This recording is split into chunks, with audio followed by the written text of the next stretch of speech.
What's up everybody, Steven Z Killer here, and I'm bringing you a brand new reaction video. But before that, about 80% of you guys watching are not subscribed. That means two things, either you're new or you're returning, and hopefully this is the video that gets you that subscribe button. Today, the new goal for this channel is 400,000 subscribers, and the only way we can do that is by you right there hitting that subscribe button. I can feel it rising. I can feel it. Keep hitting the subscribe button. Keep doing it. One day we'll even go even further beyond and hit 1 million subscribers. So hit that subscribe button today.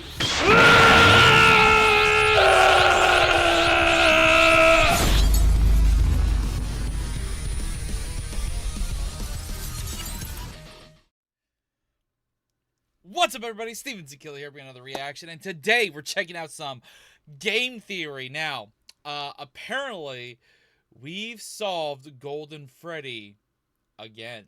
And apparently MatPat is in this episode because it says featured MatPat, so our boy's back for a limited time, so I'm excited. Now, I've already uploaded 2 videos today. I'm actually going to probably upload this as my third. This weekend has had a lot of big videos that I want to try to record and upload. So there's going to be probably a stream after this video goes up where I do a bunch of recording live. And if you guys don't want to miss out on that live stream, then please join the stream. Hang out with me. There's a lot of content in general that I like to do on my streams that you guys probably miss out on. FNAF related, Skibbity Toilet related, animation, just in general. Just don't miss out on that stuff if you guys want. Please, please, please. Also, show your support to the Game Theorist channel no matter what. I want them to hit 20 million this year. I really do. I feel like this channel has been stuck at 19 million for too long and has to hit that big 20 million. So make sure to go over here, like and subscribe like I am, and show your support. Anyways, let's check out this video and get back into seeing MatPat into game theory. Now, to be fair though, it's been like what, 3 months? No, 3 months maybe since he stopped hosting. So I'm glad that he occasionally will come in and maybe be a featured guest now. So, let's go! The crying child's name has been found. That's right, we finally have an answer for a question that has stumped this community for a literal decade. And the craziest part of all of it, it was solved by a channel with only 1 video. Matt must be rolling in his retirement grave. We'll just see about that. Hello, Internet! Welcome to Game Theory, the show that's... Like, the fact that he's gotten this long break, it's so nice for MatPat. And like realistically, all it is if they want to put MatPat as a featured guest occasionally, I fucking don't doubt that that would ignite people to come more often here and there.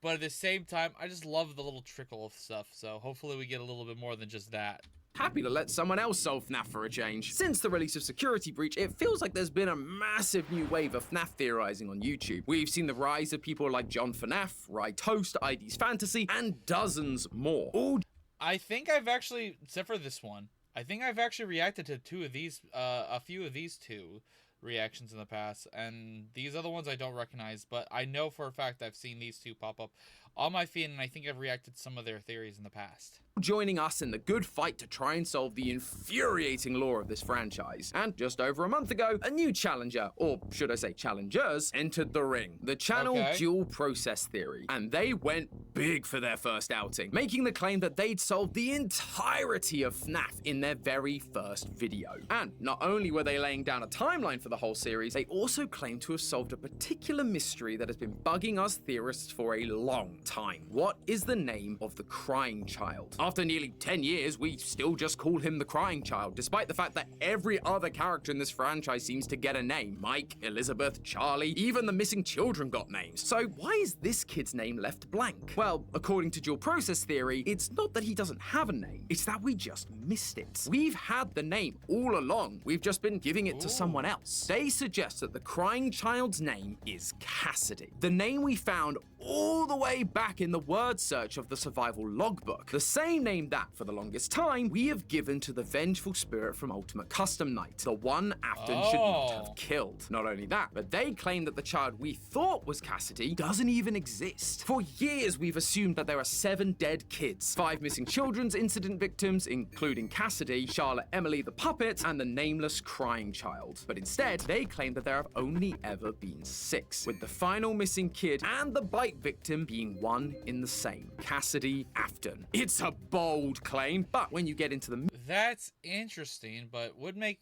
more sense since there hasn't been a name for him. meat of it, their argument is actually quite compelling. So I went back to the drawing board and started mapping out the pieces myself to see if I could come to that same conclusion. Is the crying child actually Cassidy? Ladies and gentlemen, it's... Hey Tom, what you doing? Oh, hey Matt, I'm kind of in the middle of solving FNAF. Yeah, okay. I'm sure you have a theory that changes everything. A clue that we missed?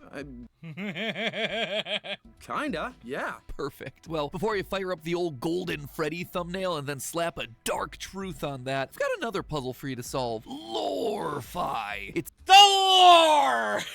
It's the music-based mystery project that I've been working on. Basically, it's what you get if you have Lo-Fi Girl, but you mix in a murder mystery. Because who hasn't ever wondered that? I know! But the good news is you don't have to wonder anymore, because episode 1 is finally ready. On one level, you could just study and relax and sleep to the music that you're listening to. In fact, you've been listening to one of the tracks this whole time. And there's gonna be new music releasing every week on our Lore-Fi Spotify channel. But you know what? If you want to go a level deeper, hidden within some of that music and the videos that exist here on YouTube, there are clues pointing at the story of a missing kid. A missing kid named Gregory. Gregory? Seriously, Matt? Yeah, hear me I was about to say that too. out, hear me out. Yeah, I got nothing. I just wanted to meme on the name. Good news though, my Gregory, not a robot. Yeah, sure. For now. I assume you put a link in the description on your way in. I did indeed, sir. And people should definitely click on it because, like I said, there's gonna be new secrets waiting to be discovered every week over on Spotify and a new animation dropping roughly once a month and a half here on YouTube. All as we help a new character, Taylor, solve the deadly game that she accidentally finds herself trapped in. Do I really have to solve this? I kinda got my hands full with all the FNAF stuff coming down the pipeline. I was actually just about to do a more... Hold up. I kinda got my...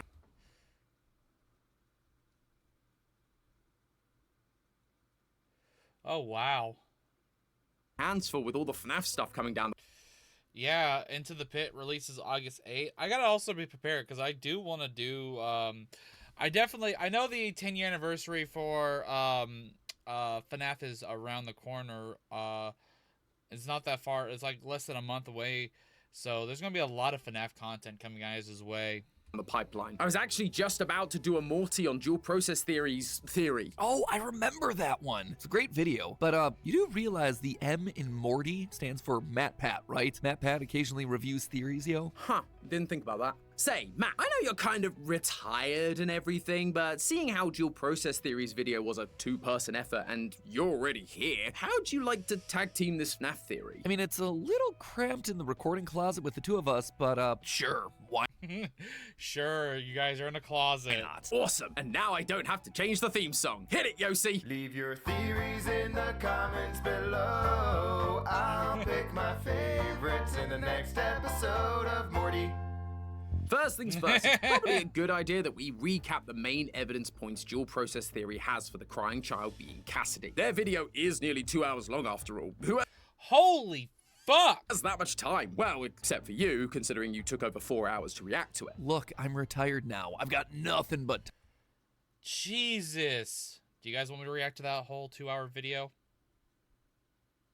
Let me know. time. But I think you're right. So let's quickly recap, starting with the first major point, how we got the name in the survival logbook. Now, this book has been a cornerstone of the FNAF franchise since its release. Inside, we have 3 separate people speaking to us. Michael Afton, who writes in red pen, a spirit that writes in faded text, and a third person that alters the text of the book. The faded text writes the words "my name" on a number of the pages, and on those pages, there's always some sort of weird number. Take all those numbers and turn them into coordinates for the word search, and bam! You get the name name Cassidy. It sounds so simple now, but I remember ripping my hair out over this at the same time you were. But the key to the whole thing was one very important usage of my name. On one of the pages, the my name appears on a gravestone, just like the gravestone missing a name from FNAF 6's ending, which, it should be remembered, released around the same time as this book. So it seemed pretty darn obvious that these clues were revealing the name of that final character, the fifth missing child, which is why for the longest time we've been calling the fifth child Cassidy. And this is where dual process theory throws their first spanner into the works. You mean wrench? Look, you chose a British guy to take over. This is what you get. While, yes, my name appeared on every page the clues were hiding, notice what's on the opposite page of the word search. A mirror. And under it, the spirit leaves a message. What do you see? Well, what's on the other page? The crying child using altered text in the word search. It's me, Cassidy. God, it's so good! It is pretty compelling, especially because, in all honesty, the placement of that mirror always felt suspicious to me. So I really like them using it for their theory. But if crying child is Cassidy, then who else is speaking in the book? You need a second spirit to act as the faded text. Well, according to them, it's Charlie, the puppet, doing what she's been trying to do the entire series, help the lost spirits find themselves. And again, I gotta say, I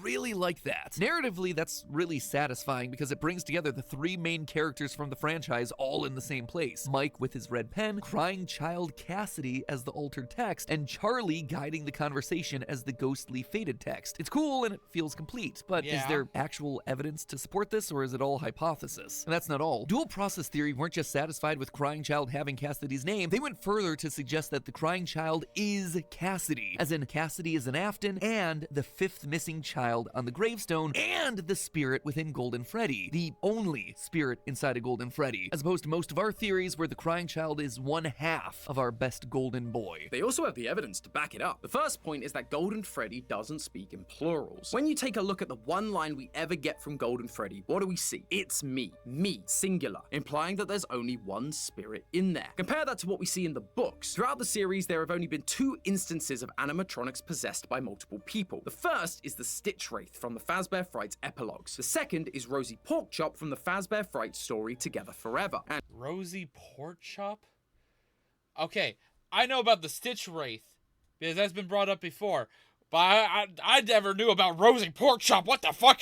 while the Stitch Wraith isn't able to speak until the second soul is gone, Rosie Porkchop speaks while still containing both spirits, and refers to itself as ladies in waiting. It's using plurals showing the 2 spirits. We're gonna come back to that point, right? Yeah, don't worry, we're gonna come back to all of this. Okay, great, because I have thoughts on that one. The second point they bring up is everyone's favorite FNAF 3 classic, Happiest Day. This is the final minigame where we see the puppet giving cake to the birthday child, surrounded by their friends in animatronic masks. Once the puppet delivers the cake, the child stops crying, puts on their Golden Freddy mask, and all the children's spirits move on. Well, except for Charlie, because she's still got to show up in FNAF 6. Yeah, because nothing can ever just be as it seems with this franchise. But there is one thing that I think we can both agree is very straightforward. There are only 6 kids at this party. The 5 missing children. Hey, thank you for subscribing. If you hit that subscribe button, your name pops up on my video. You get a shout on my video, so make sure you hit that subscribe button. Children and the puppet. If there were supposed to be 2 spirits inside Golden Freddy, why isn't there a 7th kid? Which ties in perfectly to point number 3, the glowing eyes at the end of FNAF 3. This one's personal, so I'll take it. As a reminder, if you beat FNAF 3 without doing the Happiest Day minigame, you get the game's bad ending. This gives us a screen where our 4 main animatronics each have one glowing eye, symbolic of the fact that their spirits haven't been released yet. Seems pretty self-explanatory, right? But then look who we have in the back. Golden Freddy, with not just one glowing eye, but 2. This was always the backbone to the whole 2 spirit Excuse me. Sorry. spirits debate. The idea that, unlike all the other animatronics who each had one kid's spirit inside of them, Golden Freddy was different. He had 2, both the innocent. Well,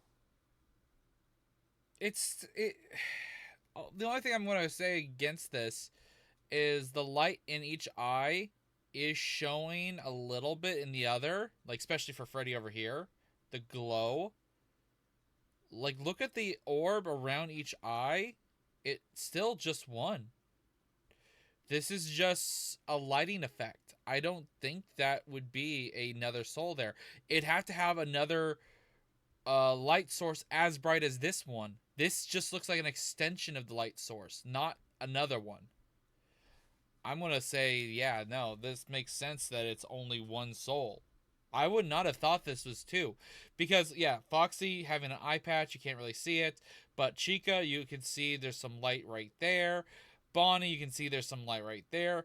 Freddy, there's some large light right there. And it's also the fact that they're closer. They have a lighting source kind of hitting these masks. And it's not showing as bright because of the counter lighting they have. This has less lighting because it's farther away and there's no other light hitting it. So it looks brighter. But that's just an extension from this right here. It's still just one eye. Crying child spirit and the vengeful spirit Cassidy, the 5th victim. It was a theory that was further supported by the books, specifically the Stitch Wraith Stingers, where we see an animatronic possessed by 2 spirits, a nice wholesome kid named Jake and an evil angry spirit named Andrew. One who dies in a hospital setting like the crying child, and one who dies by a brutal murder from Afton. I mean, the parallels are hard to deny. However, Dual Process challenges this by calling out the fact that if there were indeed 2 spirits in the body, why then do both eyes go out once you complete Happiest Day? Especially since we've believed that the Cassidy spirit lingers on to torture Afton in Ultimate Custom Night. Only one light should have gone out, to which I have one answer: retcon. But obviously that's a bit of a cheap explanation if we can avoid it. Which retcon happens a lot though, let's be honest, yeah. brings us to Dual Process's last point. How can the crying child be the 5th missing kid when, very clearly, he's not missing? Like, he's literally right here in front of a large room of people. Well, they make the assumption that this was all part of William's scheme. After the bite of 83, William pulls his child out of the hospital, and while experimenting with harvesting remnants, has the bright idea to stuff his son into Golden Freddy. Whoops! Bad idea, Will. It doesn't work, and the spring locks kill him, which is why we see Golden Freddy twitching in Ultimate Custom Night in the same way William does during the FNAF 3 teaser. Wow, that's fucking dark! This mistake devastates him, and in a drunken stupor, he lashes out at Henry's daughter, Charlie, killing her last. Holy shit, the parallel though. This right here, the parallel of the spring locks kill him, which is why we see Golden Freddy twitching in Ultimate Custom Night in the same way William does during the... Because it's kind of poetic, like, justice, because he just did that to his own child, and he gets the same thing later. Oh my god, I never even thought about that. That's so fucked, but... Holy shit. The FNAF 3 teaser. This mistake devastates him, and in a drunken stupor, he lashes out at Henry's daughter, Charlie, killing her last. This then aligns no wonder with what I saw a lot of comments asking me to check out this theory video as soon as possible, stuff like that, and now I can see this is a definitely important one. See from the gravestone puzzle in Help Wanted 2. To solve it, you have to light the gravestones marked by the 6 dead children in a specific order, presumably the order in which they died. Chica, the first, she has seen everything, followed by Foxy, Freddy, Bonnie, then Golden Freddy, and finally the puppets. Later, when the police start to investigate the disappearances at the restaurant, William claims his child also went missing to throw them off the scent that he may be the killer. Now, while I don't really love the logical jumps their explanation takes there, one thing I really do like about the crying child being the 5th missing victim, and therefore the only spirit inside Golden Freddy, is that it really does help clean up the numbers. For years, 5 was the magic number in FNAF when it came to dead kids. Then, around FNAF 3, it evolved into 6 with the inclusion of the puppet. And yet FNAF 4 shows us what was presumably a 7th kid dying in the form of the crying child. And while Help Wanted does eventually give us 7 graves and a hidden out-of-bounds Easter egg, it always bugged me that there was never a gravestone for him in the FNAF 6 ending. I always just assumed that it was because he ended up being different. He wasn't a victim of Afton's, and thus he wasn't included in that final image. But if Crying Child is in fact the 5th kid, it helps explain why there was never an additional grave for him, because he was always there to begin with. He was the one hidden behind the grass. They also don't mention this in their theory, but in FNAF 3, look at the spirit who gets Afton's spring locked. They have tears streaming down their face, just like the crying child. We never see the other spirits' faces. We're specifically being shown that this one has tears, revealing that this isn't a separate spirit from the crying child. They are one in the same. Scott even used the same model in FNAF World specifically for the crying child. To be fair, tears are everywhere in the series though. I mean, the puppet is shown crying literally all the time. So, are we done? Did they solve FNAF? Can I retire now too? No, you still have to solve Poppy. No. And you're stuck here for years. Lorify. Okay. And Ban. No! But secondly, well, Although all I keep hearing about Bam Bam, like, I know that I still get people commenting, all that stuff. I'm not interested in Bam Bam, and not to mention a lot of people just says it's gone to shit. Good luck with that. This theory is really satisfying from a narrative standpoint. It helps to simplify a lot of the confusing elements that have built up over the years. There are a few pieces of evidence that they didn't mention that might poke a few holes in their theory. Oh yeah? So Tom, what's this sound?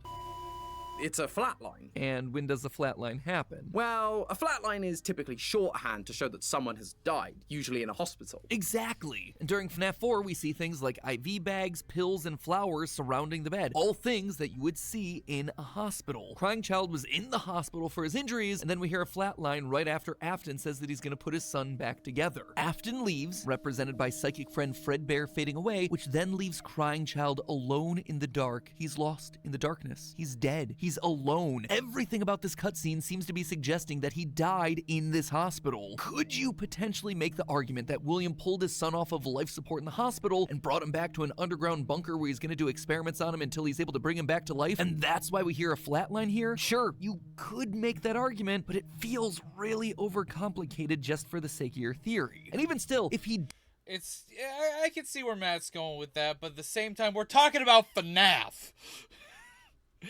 Overcomplicated is literally in the DNA of the lore. Did do all of that, there's a room full of people that saw Afton's son get bit. That make it pretty darn hard for Afton to convince anyone that his son went missing as part of some random killer's murdering spree. There's also that whole Okay, I can see that. speaking in plurals thing I know you had thoughts on. Yes, thank you. I brought up earlier the huge number of parallels between the two spirits inside the Stitch Wraith in the books and the two spirits that are potentially inside of Golden Freddy in the games. Now, say what you will about book-based evidence, but the epilogues at the end of these things tend to be very important for storytelling. I mean, we saw that explicitly with the reveal of the Mimic. So to focus on this character of the Stitch Wraith, comprised of two spirits across 11 books, yeah, that feels pretty darn important. And in the Stingers, each spirit inside the Stitch Wraith speaks in the first person. So it would then make sense for one spirit inside of Golden Freddy to say, "It's me," singular. "It's me, the Crying Child, your brother." But let's go a level deeper. In the Stingers, the Stitch Wraith is made up of a mix of parts. Andrew, the angry one, is established to not be able to see because his part forms the body. Jake, the nice one, can see because his spirit is trapped in the head part. As such, he reports what's happening in the world back to Andrew in the body. And what do we see happening in the logbook? Well, it's a similar sort of dynamic. One spirit asks, "What do you see?" And the other one responds, "I can't see." It's a direct parallel. Even down to the Happiest Day minigame. There's a point in the Stingers when Jake is given the chance to move on and pass into the afterlife, but he chooses to linger back in order to help Andrew. Eventually, one of them moves on while the other is kept to Earth, held back by Afton. Sound familiar? It should. It once again parallels a lot of what we're seeing happen with Golden Freddy in the games. On top of that, dual process theory reminded me of this moment in FNAF 4's minigames, where the Crying Child is locked in the back room with a Golden Freddy costume. They pointed out the tufts of hair coming out of the suit, explaining this to be an employee who bled out. However, in one of our old videos, you made the valuable point that this head is just sitting too low in the torso. When adults wear it, we see their heads fully out, even when they're sitting. This is something that is explicitly shown to us in places like the graphic novels, which tells us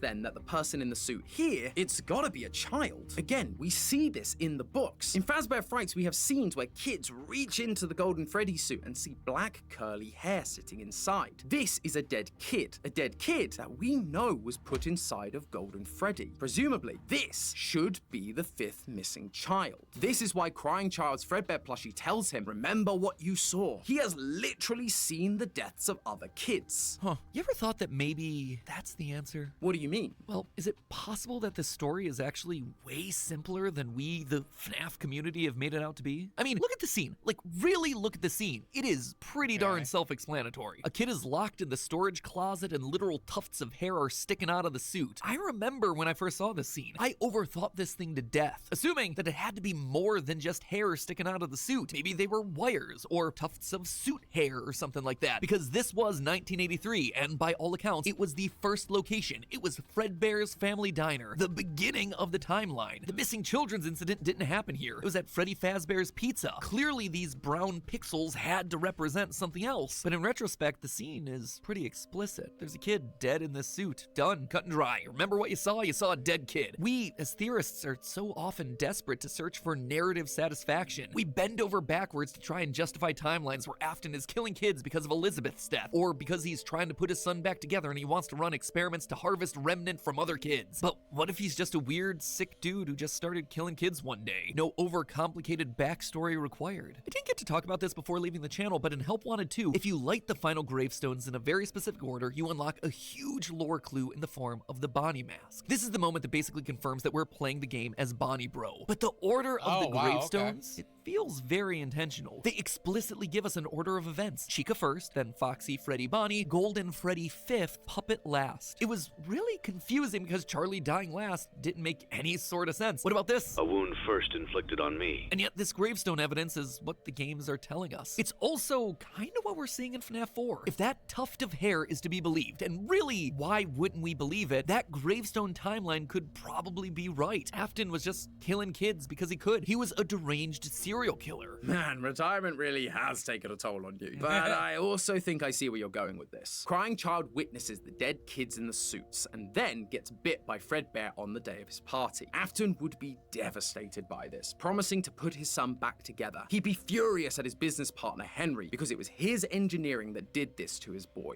Then, one night, an opportunity presented itself. Charlie was locked outside by some bullies, and so Afton, in a fit of rage, killed Charlie. Unlike all the other killings that were premeditated, this was a crime of passion, and so it broke from all of his usual methods. And that allows this new order of deaths that Steel Wool has given us to make way more sense. Chica was always the first, but not just of the MCI, of all the deaths. That's why Henry made Security Puppet in the first place, because there were a bunch of kids disappearing from the pizzeria, and Henry wanted. So the theory is going because all the other theories and all the other things I've watched, it's always stated or thought that the missing children were killed by Afton around the same time frame as each other. Like, if you go back and watch all these animations I've watched, reacted to and all that stuff, you always see, like, Afton convincing 4 to 5 children to come with him, and then he murders them all at the same time in the same room, fucking stabbing, ripping, tearing, slicing, all that kind of shit. I've seen so many animations that take place, but this is a theory where they are actually killed far beyond, separate from each other. Wanted to protect his daughter. Which brings us back to the beginning. Where did we land with the whole dual process theory? Did they solve FNAF? Is Cassidy the crying child? I think the answer is yes, but also no. There are two sides to this coin, right? Is Crying Child the 5th missing kid that we've called Cassidy for all these years? I'm just not sure. It would simplify a lot, especially the FNAF 3 minigames where there's only 5 kids. But then we see a kid already dead inside the Golden Freddy suit before Crying Child even dies. And then there's the dozens of people that watch. That is true too, actually, now I think about that. Yeah, if that was still going to be that kind of scenario, then there would have to have been another kid in that suit dead. Him die. Unless Afton removed that body and put that body in Chica later.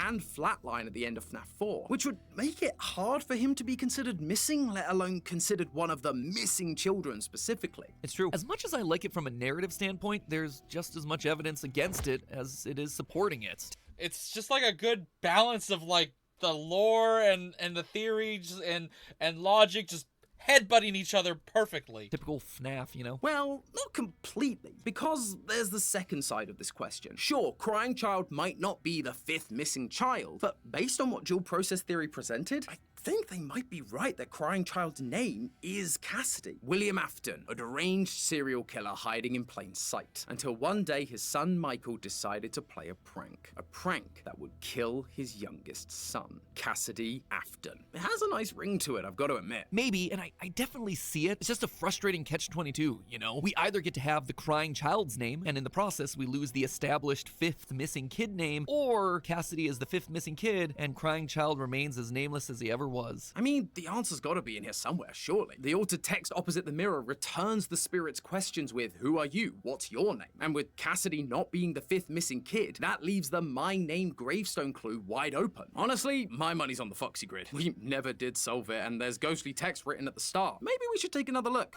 Oh, no. There's no we here, my friend. Hey, MatPat's like, all right, you've had me enough for this episode. I'm going to shove that one on you, buddy. I'm going back to retirement. I'm going to get some coconut drinks and just sip my coconut milk. Did my time with that Foxy grid. This is all on you, man. Oh, well then, I guess I better get started. It's not like I had a billion other FNAF things to worry about. Regardless, I suppose I guess I better get started. It's not like I had a billion other... What's in the box? Ness. Oh, God.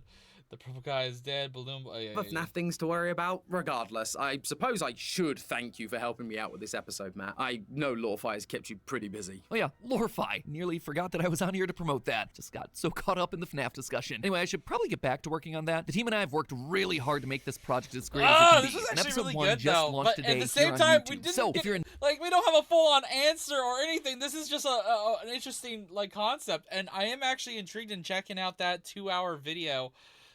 Maybe I'll check that out later in the next week or two. Let me know what you guys think, please. It's a very long video, and if you guys want me to, definitely let me know. Maybe I'll do it on a live stream, or something, maybe. I don't know. In need of some chill beats for studying, working, or sleeping, make sure you check out the Lorefy project over on Spotify. We've got new music releases dropping every week or so with clues hidden inside. So make sure you follow us there to listen as soon as they drop. But if you want to level Definitely up show your their experience, you can always support, head though. on over to the YouTube channel and try to piece together the clues to help Taylor solve the mystery I'll just wait until you guys make your own videos on that stuff, explaining the lore. surrounding this definitely not a robot kid, Gregory. We've got new animations coming each month that are full to the brim with that sweet, sweet lore. You just Yes! Lore! couldn't help yourself, could you? Hey, I'm retired. I don't get to say it that much anymore. True. Do you know what else you don't get to say much anymore? But hey, that's just a theory. A game theory. Thanks for watching. Fucking love that. All right, that was awesome. Fucking loved it. Hope you guys enjoyed this reaction. Can't wait for more in the future.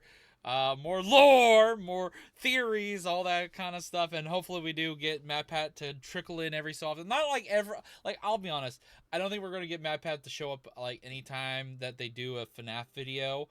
But like, say if there's like 2 more videos, probably no MatPat for FNAF wise. But like, say if there's a 3rd one, maybe he can show up here and there, kind of situation. It'd be nice. And yeah.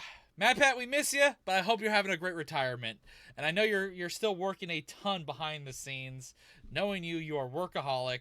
Yeah, hope you guys enjoyed this reaction. Stay tuned for more. And until next time, don't miss out on the lore. And bye, lore!